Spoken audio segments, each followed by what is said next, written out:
Hi guys, welcome to the penetration testing with FIXITGEARWARE-SECURITY.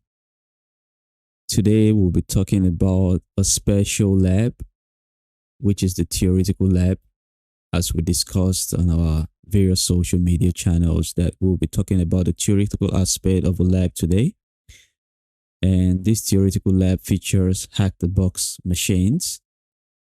These hack-the-box machines are basically machines we've been tested or solved on the hack-the-box platform.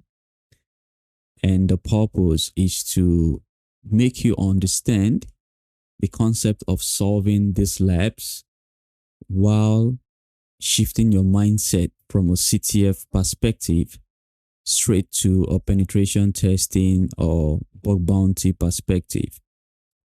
So you might be wondering, why are we using this concept today instead of live hacking and demonstration? It is because Hack-the-Box itself is a platform that is based on a business perspective in cybersecurity. So their labs are paid labs, and these paid labs are basically consisting of machines where you can pen test.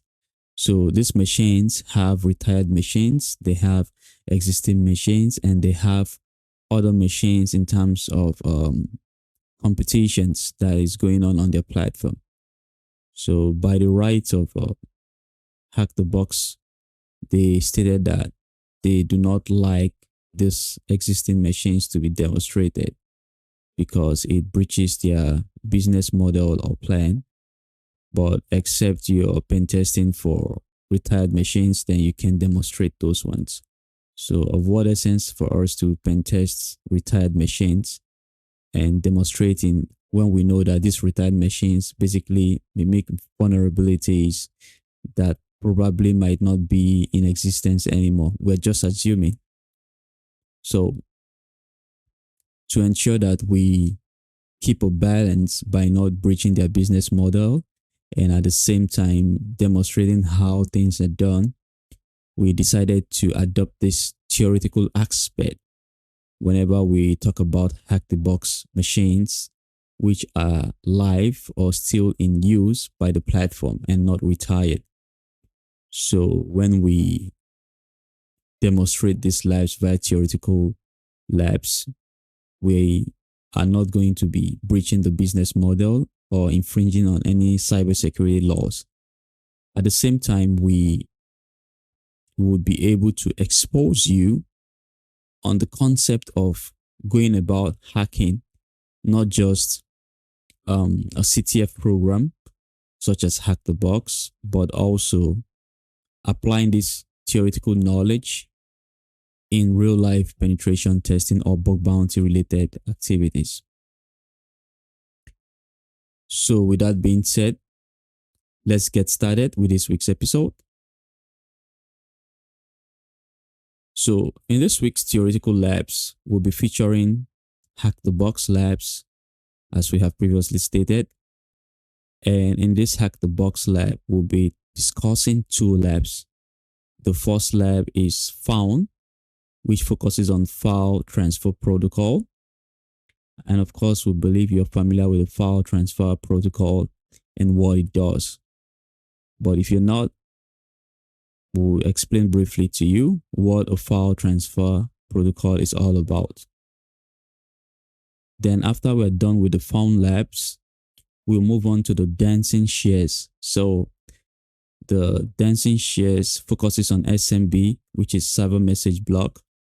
It's a very known protocol, which sometime in past years was known to be vulnerable to the most popular vulnerability known as Eternal Blue.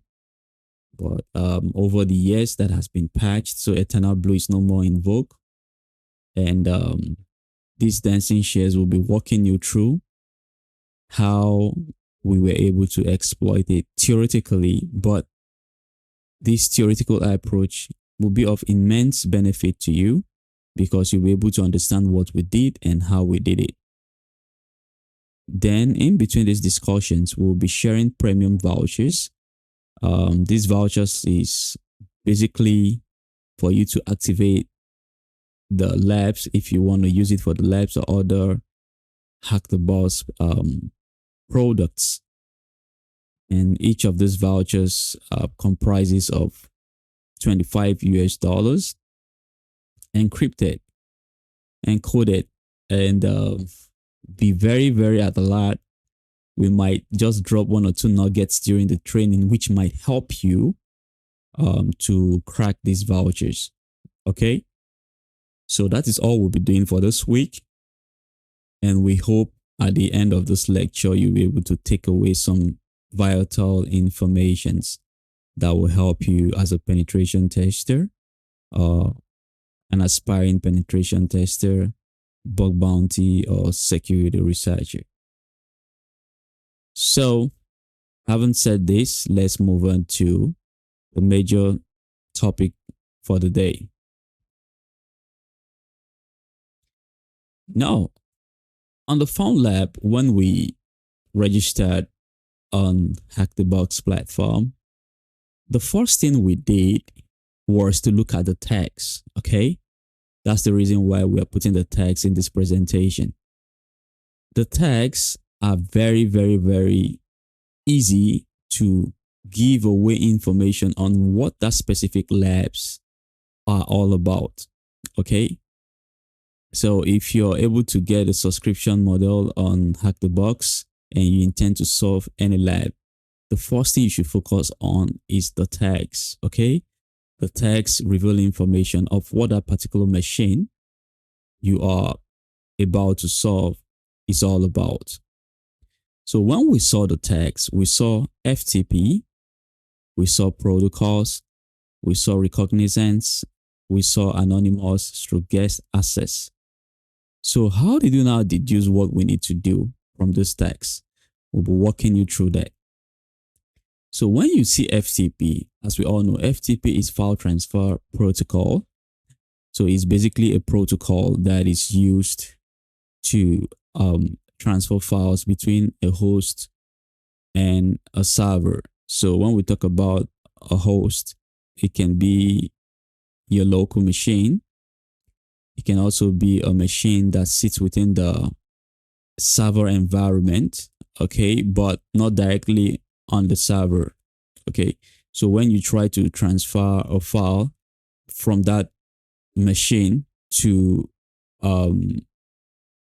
the server itself you're trying to connect to or access, you have to use what we call a file transfer protocol.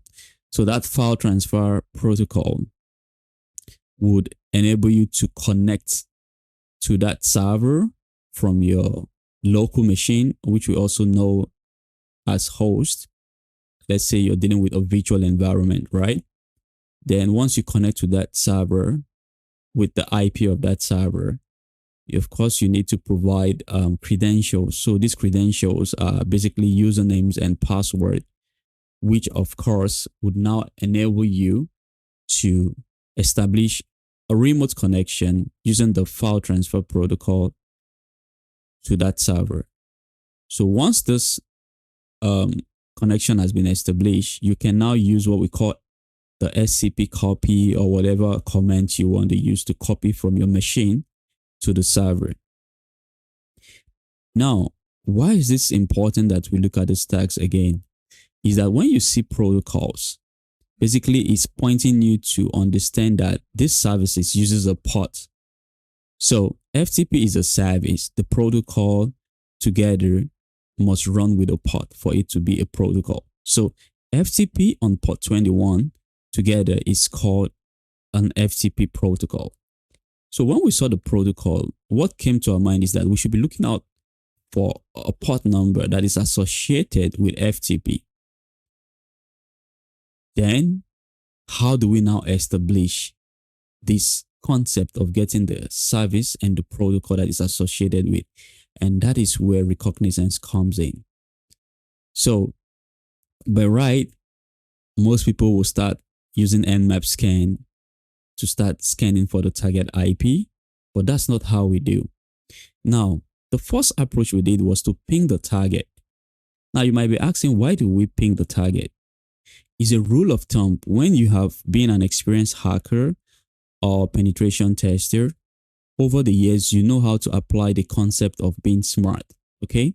The first thing you do, even if you're playing a CTF or doing whatever you're doing, is to ping the target. Now, there are two benefits of pinging the target. One, you want to make sure that you're not just wasting your time scanning a target that is dead or not alive. Two, when you ping the target, you will see that your machine sends a series of ICMP packets. When those ICMP packets are sent to the server or to the target machine, the target machine would reply you back with a response. Now, this response would tell you the time it takes, let's say 63 milliseconds or 253 milliseconds for this ICMP response to get back to your machine. Now, when you look at those values, it gives you an understanding of how far your packet had to travel to get a reply. So the longer threshold time, the more complex it will take for you to establish connection with a target.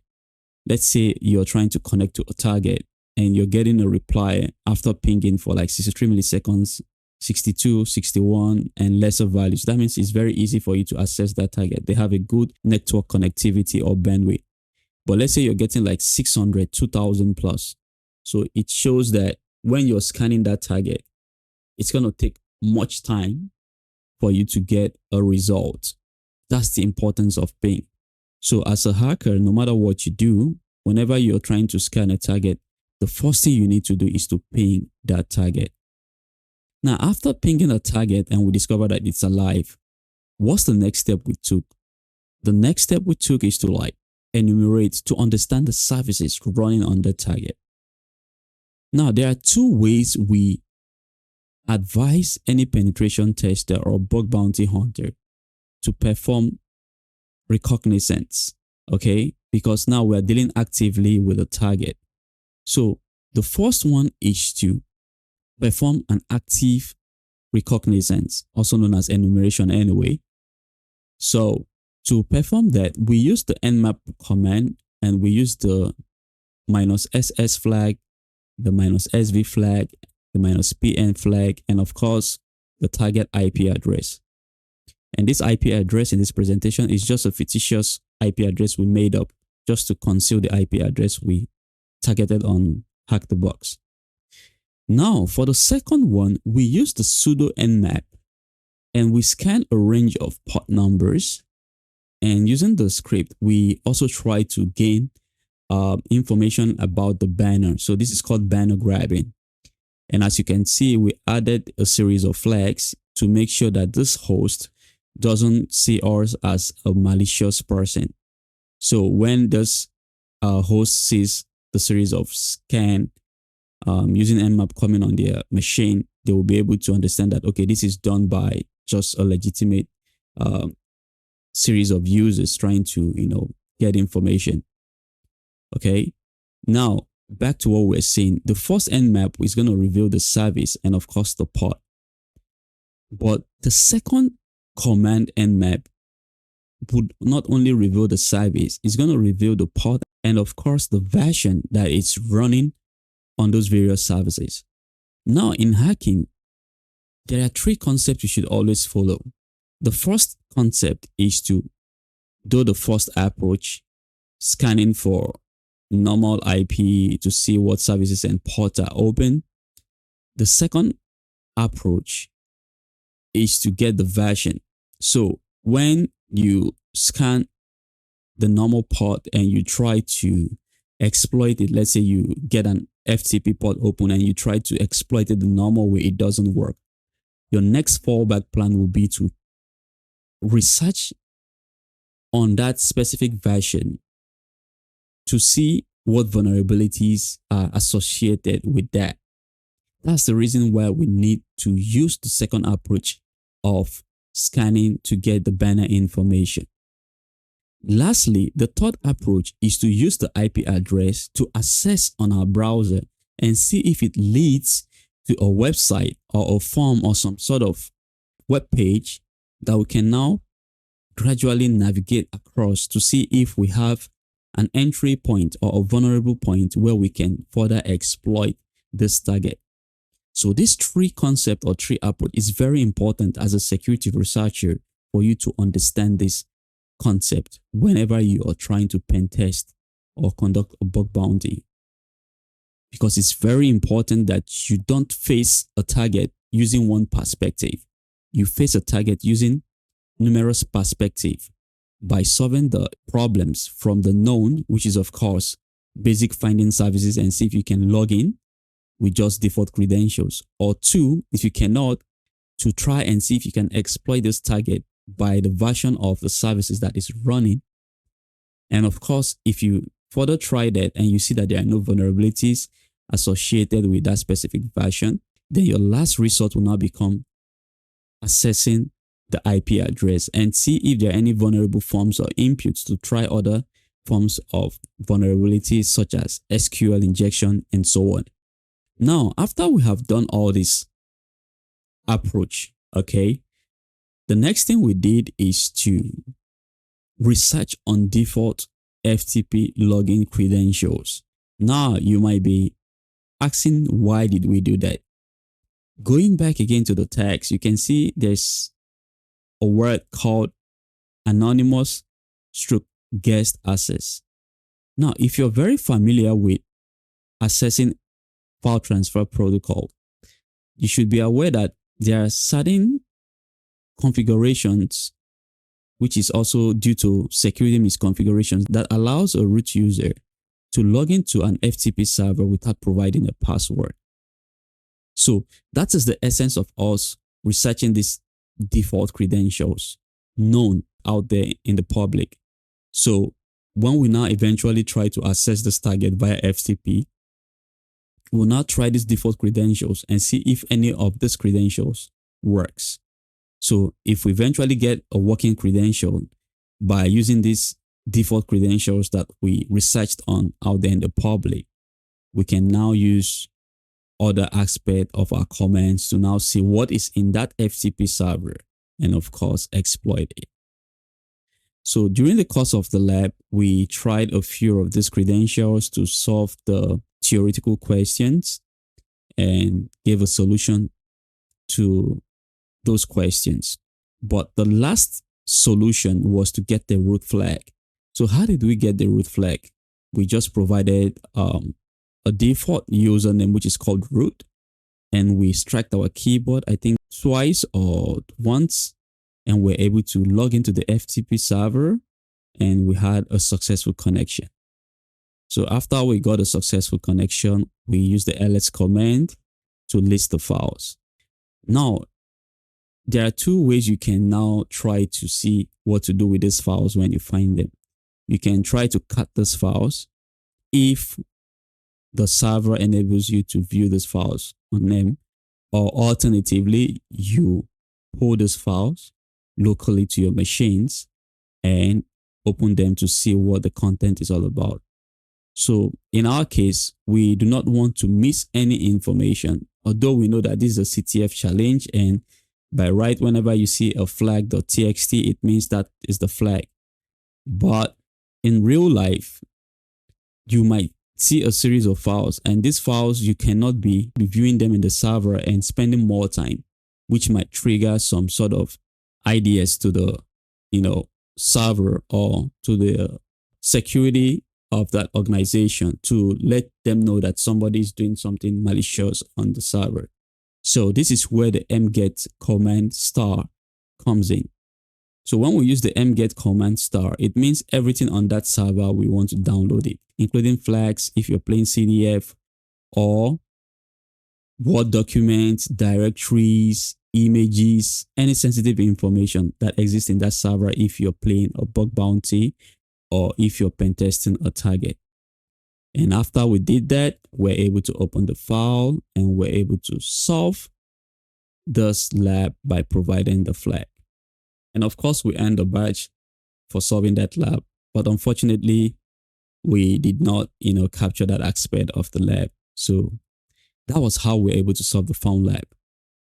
And one takeaway you have to understand is that in as much as this looks like a serial explanation, it wasn't a straight solution in real life. And it will never be a straight solution, because in real life, when you encounter an FTP server, you have to rely strongly on word list. Okay, so you have to research out there which word list has been exposed on various FTP communication, and of course try those word lists. There are various ways you can try those word lists to brute force credentials such as username and password. But it is always advisable whenever you're pen testing or performing a bug bounty research, always try the 3-step approach.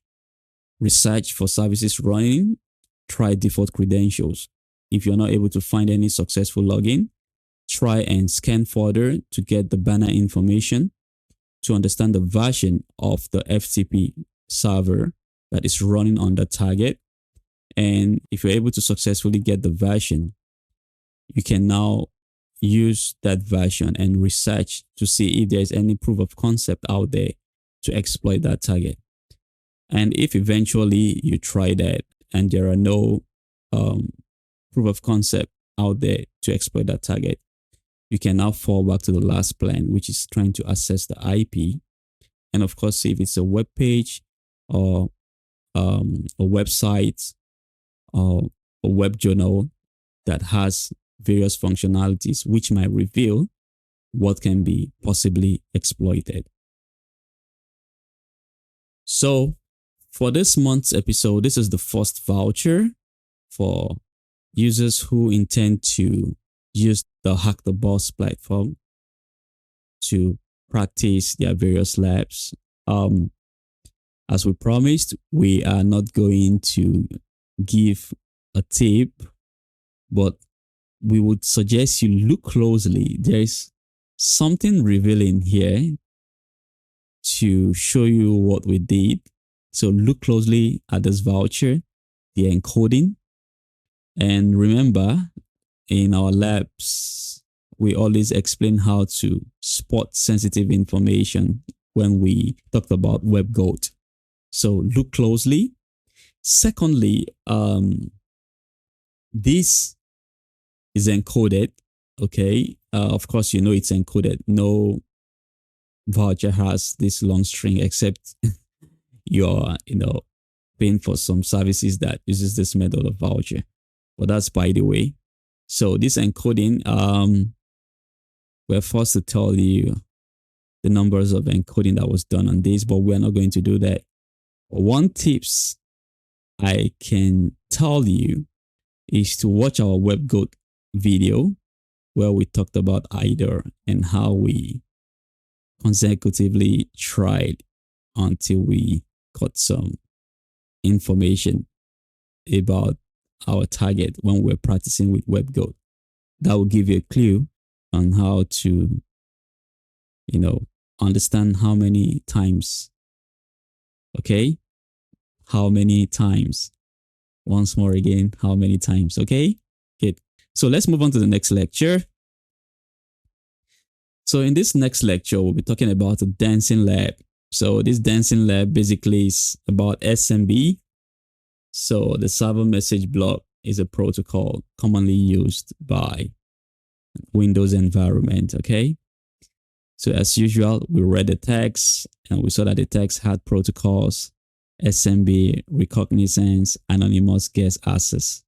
So it's still telling us a clue that probably there is a credential that doesn't require us to use password. Okay.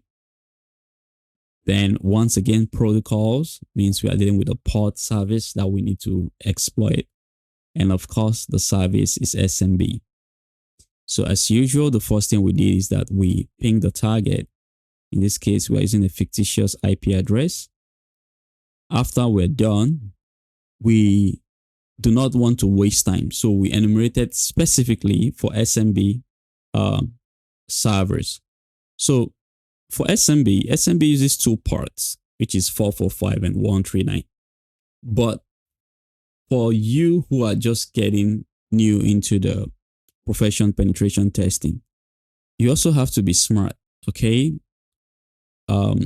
Security researchers can decide to configure their SMB servers to use another port. Okay. So it's very important not to just rely on 445 and 139, but exposing yourself to numerous ports. Now, Nmap has a command to specify a range of ports if you intend to scan across the 65535 ports. And Nmap is going to perform the scans and, of course, provide results for you. But in this case, we do not want to go through that hassle because we already know this is a CTF and this is a lab. Of course, the possibility of them randomizing their ports is quite slim. Okay. But in real life, when you're hunting for bug bounty or performing penetration testing, be rest assured that most organizations might decide not to use the default port for SMB, but rather configure, a separate port for SMB on their machine.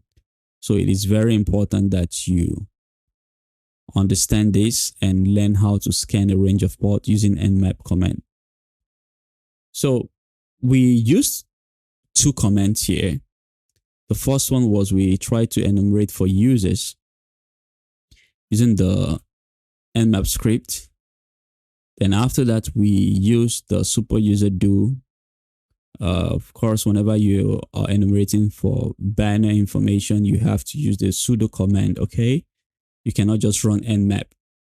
And of course, we randomize our host to make sure we are, FUD, fully undetected. And at the end of the day, we got a result. And that result revealed that we're using SMB and revealed these two ports, 139 and 445. Now, the next thing we did is that we want to limit our time on hacking this target. So what we did was to do two things. The first thing we did was to fingerprint the operating system. So we want to know what type of operating system this SMB is running on. It could be a Linux, of course, it is definitely a Windows. So we want to understand if it's a Windows 10, Windows 11, and so on. Okay. So what we did was to use the Nmap command, specifying the port and of course the script for SMB OS fingerprinting, and we specified our IP address. Now, once we are done and we discover the operating system, the last part of it is that we need to know the SMB security mode. This is very important because when you're hacking SMB, you do not want to waste time to be trying if it's SMB1, SMB2, SMB3. And constantly when you try this, the target might, suspect that you're a malicious person and block your IP address. So to ensure we don't get to that point where we would be blocked, we decided to enumerate for the SMB security mode. So we want to know what mode of SMB that this target is using. Eventually, we got the SMB which this target was using, but we would not, just walk you straight to that. So after we got the SMB version this target was using, the next thing we did was to now enumerate for usernames and password. Okay. And the essence of trying to enumerate for usernames and password is because we want to get the SMB shares. So SMB shares are very important to obtain because at the end of the day, these are the shares you're trying to exploit to see which one is vulnerable and of course has sensitive or juicy information in them. So for this purpose, we have various tools, but one of the reliable tools we know when hacking SMB is enum for Linux. So we tried using enum for Linux with the -a flag, and of course we specified our target IP address. Now, when you specify the A flag in enum for Linux, you're specifying the username enumeration, the group name enumeration, the SMB shares enumeration, and of course the password policy and domain enumeration. So depending on what you want to do, you can decide to specify these individual flags, or in general, just specify the -a flag to scan for all these informations. So upon successful scanning, we got a username, okay, on this target we are pen testing. in this case, this hack the box machine. So having gotten the username, we straight away fire up our SMB client. So SMB client is command prompt tool that is used to connect to SMB without using a GUI framework. So we used SMB client -L, and of course we specified our target IP address and the username we enumerated using enum for Linux. Then we use the -M to specify the SMB version we want. So in this case, what we enumerated was SMB3. Now that -M is to force SMB to not downgrade, because during the process of pen testing these machines, each time we try to use SMB3 to, have access to this machine, we're always pushed back to SMB1. And not just SMB1, we're also not able to have an established connection. So that's why in this case, we had to specify the -M and SMB3, that this is the protocol we want to use.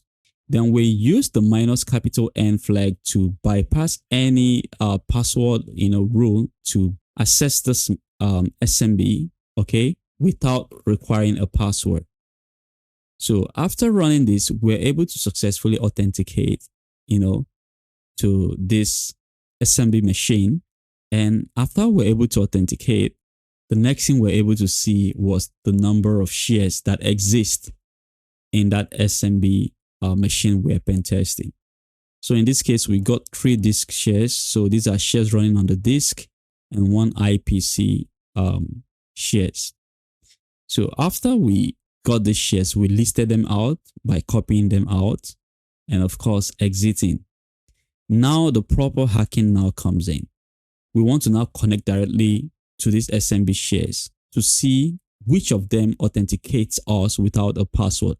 Once again, remember from the tags, it says anonymous guest access. So when you see anonymous, it means, you can use default credentials to, exploit the machine, or one of the shares has the security level not so secure or has security misconfiguration that allows a guest who is not supposed to access that machine or shares to access that machine. So what did we do? We fired up our SMB client once again with the -L flag, the IP address, /, trying the first share, then minus the capital U flag and the username. So -U here means the username. And of course, we specify the username we got during the enumeration using enum for Linux. So we tried the first one, we got bounced, we never got a success. We tried the second one, the same thing. We tried the third one, we got bounced. So luckily for us, when we tried the fourth shares, we're able to have a successful SMB login. So once again, what we did was to ls command to list all the files. And after we're able to list all the files, we downloaded all the files to our local machine and of course cut the flag.txt and provided the flag. And after we did that, we're able to successfully earn the badge, dancing has been found. And this is how we were able to hack this target without going through the hassle of, doing a guesswork. So strategy is very important. Whenever you're pen testing, you're performing bug bounty, or you're hacking, always understand strategy. Strategy is very important. Without strategy, you might be walking around the target, not knowing that the vulnerability that exists there is very simple. And with that, we have come to an end of this Hack the Box machine demonstration and the theoretical lab. And we hope you have learned something new. So this is the second voucher for this month and this week's episode. So once again, look closely. There's something we're trying to tell you. May the successful hands or the lucky hands or the smartest one win. Once again, look closely. There's something hidden here that will give you a clue. Then keep decoding to see the numbers of keep decoding, okay? So that's a clue, okay? So keep decoding. Listen to this video and listen carefully what we did for every solution we did. Listen carefully. use that concept and apply on solving this problem. Okay, so if you eventually crack the first or the second voucher, please drop your comments. We want to know those who are very, very smart and see how they were able to solve it. Because in the future, if we intend to hire soon, we don't know when it's going to be, but if we intend to hire new employees or intern, we might be looking at these smart hands, because we want people who are very fast in thinking to be able to give a solution to this. Okay, so give it a try, give it your best. Follow your guts. That's one thing about hacking. In hacking, you learn to follow your guts. If something tells you this is it, this is it. But don't just rely on your guts. Learn to think and research outside the box. So with that, we have come to an end of this month's episode on penetration testing with FIXITGEARWARE-SECURITY. And we hope you've learned something great today. For you guys who are still getting into the profession, trust us, we have a lot to give and share with you. Hacking is not difficult. It's also difficult, okay?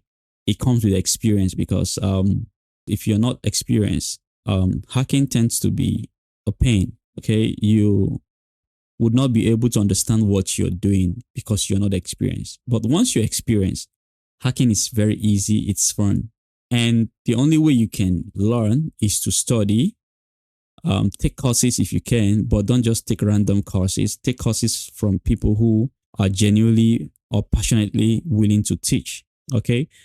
Because out there's a lot of information, but those informations are more of like showcasing skills rather than walking you through on the concept of the actions taken during the finding of these various vulnerabilities, okay? For some reasons, it's okay. Various people have various ways of teaching, and it doesn't mean their work is bad or they're not good at teaching. It's just that maybe it's their concept. But always look out for platforms that really teach you stuff and show you how things works. And that's part of what we do here at FIXITGEARWARE-SECURITY. We don't just say things. We tell you and show you why we did what we did and how things works, because that's the most important way you can appreciate your actions whenever you're performing penetration testing, and also appreciate the results when you get them. Okay, so wishing you an amazing weekend. Have fun, spend time with your families, and for the lucky hands, please, if you're able to crack this, just drop your comments on our X platform. We want to see the smart guys, how they were able to resolve this. Okay, in the future, we intend to start exposing our platform to interns, okay? And these interns, we would still think about how we want to do it or how we want to enroll people for internship.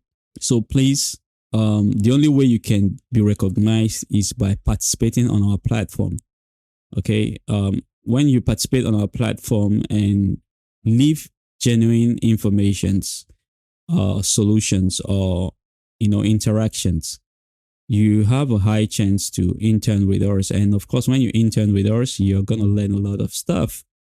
Our internship is not the type of internship you sit around. We're going to grill you, we're going to teach you, and of course, expose you to a lot of things you need to know in cybersecurity. So once again, thanks for watching, and see you on the next month's episode on penetration testing and offensive security with FIXITGEARWARE-SECURITY. Have an amazing weekend, and bye for now.